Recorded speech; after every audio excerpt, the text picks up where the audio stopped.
जय हिंद दोस्तों, कैसे हैं आप? आशा करता हूँ आप बहुत बढ़िया होंगे। आज हम बात करने वाले हैं कक्षा 10th का। सीजीबीएसई का है, ये है ना, सीजीबीएसई का मैं पढ़ा रहा हूँ, जिसमें कक्षा 10th के चैप्टर 5 यानी कि अनुपात और समानुपात। सबसे हम पहले बात करेंगे एक्सरसाइज 1 यानी कि प्रश्नावली 1। देखिए, प्रश्नावली 1 में हम बात करने वाले हैं क्वेश्चन नंबर 4। जी हाँ, क्वेश्चन नंबर 4। सबसे ज्यादा टाइम यही ऐसे ही क्वेश्चन पूछा जाता है, यही क्वेश्चन पूछा जाता है बोर्ड एग्जाम में। देखिए, गायत्री एक खेत के धान की फसल को 12 दिन में काट लेती है। ध्यान दीजिए, गायत्री एक खेत की धान की फसल को 12 दिन में काट लेती है। यदि उसी फसल को महेश 9 दिन में काट सकता है तो बताइए दोनों मिलकर उस फसल को कितने दिन में काट लेंगे। ठीक है, क्वेश्चन को अच्छे से ध्यान से देख लीजिए। गायत्री एक फसल को 12 दिनों में काट लेती है, तो आपको करना ज्यादा कुछ नहीं है, आपको इसको थोड़ा सा पलट देना है। कैसे पलट देना है? देखो, एक, ठीक है, एक लिखना है। मैंने पलट कर रख दिया पूरा, ठीक है। उसमें क्वेश्चन में दिया था कि गायत्री एक फसल को, है ना, गायत्री एक फसल को 12 दिन में काटती है, बट मैंने क्या लिखा, इसको थोड़ा पलट के लिख दिया। नंबर को मैंने लिख दिया गायत्री द्वारा 12 दिन में काटा गया फसल एक, यानी एक यहाँ था उसको वहां पे ले गया और 12 जो पीछे था उसको यहाँ पे लिख दिया। इससे क्या है, क्वेश्चन सॉल्व करना इजी हो जाएगा। तो आप क्या लिखेंगे इसके बाद? गायत्री द्वारा एक दिन में, देखो 12 दिन के लिए था, 12 दिन में एक फसल काटती है, तो एक दिन में कितना काटेगी? एक दिन में काटा गया फसल कितना जाएगा? 1/12। ठीक है, ये जो एक था उसके नीचे में क्या लिख देना? 12 है। जो यहाँ का जो 12 था ये समझ लीजिए कि यहाँ पे चला गया। ठीक है, बस ऐसी आपको प्रोसेस महेश के साथ करना है। अब महेश के लिए क्या दिया है? महेश उसी फसल को, यानी कि जो एक फसल दिया है, महेश एक फसल को 9 दिन में पूरा करता है या काटता है। महेश एक फसल 9 दिन में काटता है ना, तो उसी को हमको लिखना है कि महेश 9 दिन में एक फसल काटता है। बस वही चीज, महेश द्वारा 9 दिन में काटा गया फसल कितना? एक। ठीक है, तो महेश द्वारा कितना? 1/9। ठीक है, ऐसी ट्रिक आपको अपनाना है। ठीक है, यहाँ पे हाँ, आप आगे देखते हैं। देखिए, गायत्री 12 दिन में कितना फसल काटती है? एक, है ना। तो एक दिन की बात करें, एक दिन के लिए निकालना पड़ेगा। गायत्री एक दिन में फसल काटेगी कितना? 1/12। बस बट्टा में 12 लिख देना आपको, है ना।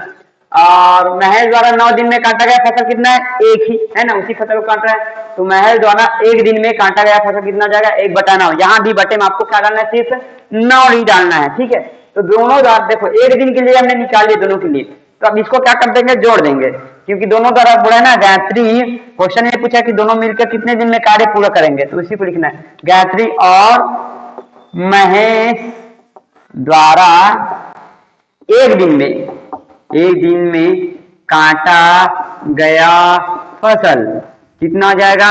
देखो, ये इतना काटता है एक दिन में गायत्री, है ना, इतना। महेश एक दिन में इतना काटता है। ठीक है, तो दोनों मिलकर एक दिन में कितना काट लेंगे? दोनों जोड़ देंगे। मान के चलो आप एक दिन में, है ना, आप एक दिन में 10 पन्ना लिखते हैं, 10 पेज लिखते हैं। आपको ये असाइनमेंट 10 पेज लिखते हैं, आपके दोस्त एक दिन में 15 पेज लिखते हैं। ठीक है, असाइनमेंट।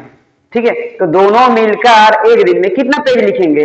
तो क्या करोगे आप? जाहिर सी बात है, दोनों का जोड़ दोगे। 10 और 15 25 पेज लिखेंगे दोनों मिलकर। वैसे ही गायत्री एक दिन में 1/12 फसल काटती है, महेश एक दिन में 1/9 फसल काटता है, तो दोनों मिलकर एक दिन में कितने फसल काटेंगे? तो दोनों को जोड़ देंगे ना। ठीक है, तो दोनों को जोड़ देंगे, 1/12 और 1/9। ठीक है, तो यहाँ पे आपको क्या करना पड़ेगा? देखिए, 12 और 9 का लघुत्तम लेना पड़ेगा। 12 और 9 का लघुत्तम, ये डायरेक्ट ऐसे नहीं जुड़ता है, ऐसे नहीं जोड़ना। ठीक है, तो लघुत्तम को मैं यहाँ हल कर रहा हूँ, इसको वर्किंग पॉइंट में आप लिख लीजिएगा। 12 और 9 का लघुत्तम, ये 3 से जाएगा, 3 चौक 12, 3 तिया 9, ये 4 से जाएगा, 4 एकम 4, 3 का 3 लिखिए, 3 एकम 3। ठीक है, तो इसका लघुत्तम क्या आएगा? 3 गुणित 4 गुणित 3, यानी कि 3 चौक 12 और 12 तिया 36। ठीक है, तो इसका लघुत्तम आएगा 36। ठीक है, यही निकाल लीजिए। अगर लघुत्तम में अगर कोई दिक्कत है तो हमें कमेंट में बताइए, लघुत्तम में एक क्लास हम आपका ले लेंगे। ठीक है, तो लघुत्तम अभी फिर कितना है? 36। तो यहाँ पे लिखना है आपको नीचे में 36। अब आपको क्या करना है? देखिए, 36 का ऊपर नीचे गुना कर दीजिए। यहाँ पे जो लघुत्तम है उसका क्या करते हैं? गुना। तो क्या देखिए, गुना करने के बाद आप काटो, नीचे से कटेगा 12 तिया 36, 12 तिया 36, बचा कितना 3, और 3 को आप 1 से गुना कर दीजिए, 3 एकम 3। नहीं समझ आया क्या? देखिए, जो लघुत्तम आएगा उसको नीचे में तो लिखना ही है, साथ ही साथ आपको ऊपर में क्या कर देना है, उस लघुत्तम का गुना भी कर देना है। अब गुना करने के बाद जो नीचे हर में है उससे आप उसको काटिए, कितने बार में करता है, तो मैं काटा 12 तिया 36, 3 बार में कटा, ठीक 3 आया, तो 3 एकम 3, 3 को यहाँ पे जो भी है उससे गुना कर दो, 3 एकम 3।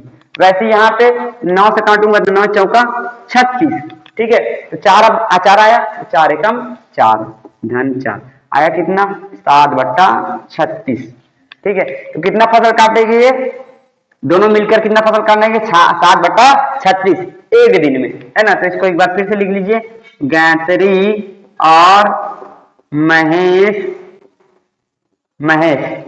द्वारा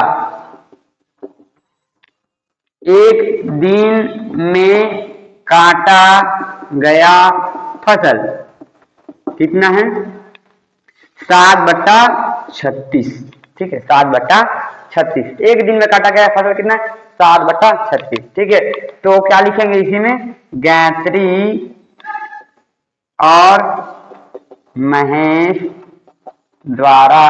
अब जैसे हमने यहाँ का 12 यहाँ पे ले गए थे, है ना, नीचे बटे में, यहाँ का 9 यहाँ बटे में लेके गए थे, है ना, बस उसी को अब आपको आंसर लिखते समय रिटर्न कर देना। अब यहाँ पे ऐसे वापस ले आइए इसको, ऐसे वापस यहाँ पे मैंने कि उल्टा कर दीजिए इसको यहाँ पे, है ना, कैसे 36/7 दिन।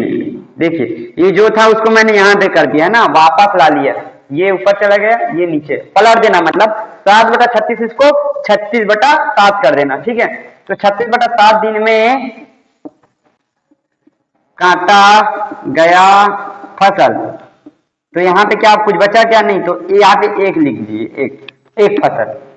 तो गायत्री और महेश द्वारा 36/7 दिन में कितना फसल काटे जाएगा, एक फसल, मतलब एक फसल गायत्री और महेश मिलकर कितने दिन में काट लेंगे 36/7, और इसको भाग दोगे कितना आ जाएगा, आप भाग दे सकते हैं, तो आएगा इसमें, अगर भाग दोगे कितना आएगा देख लीजिए, 36/7 है, तो 7 पंचे 35, है ना, बचा कितना 1, है ना।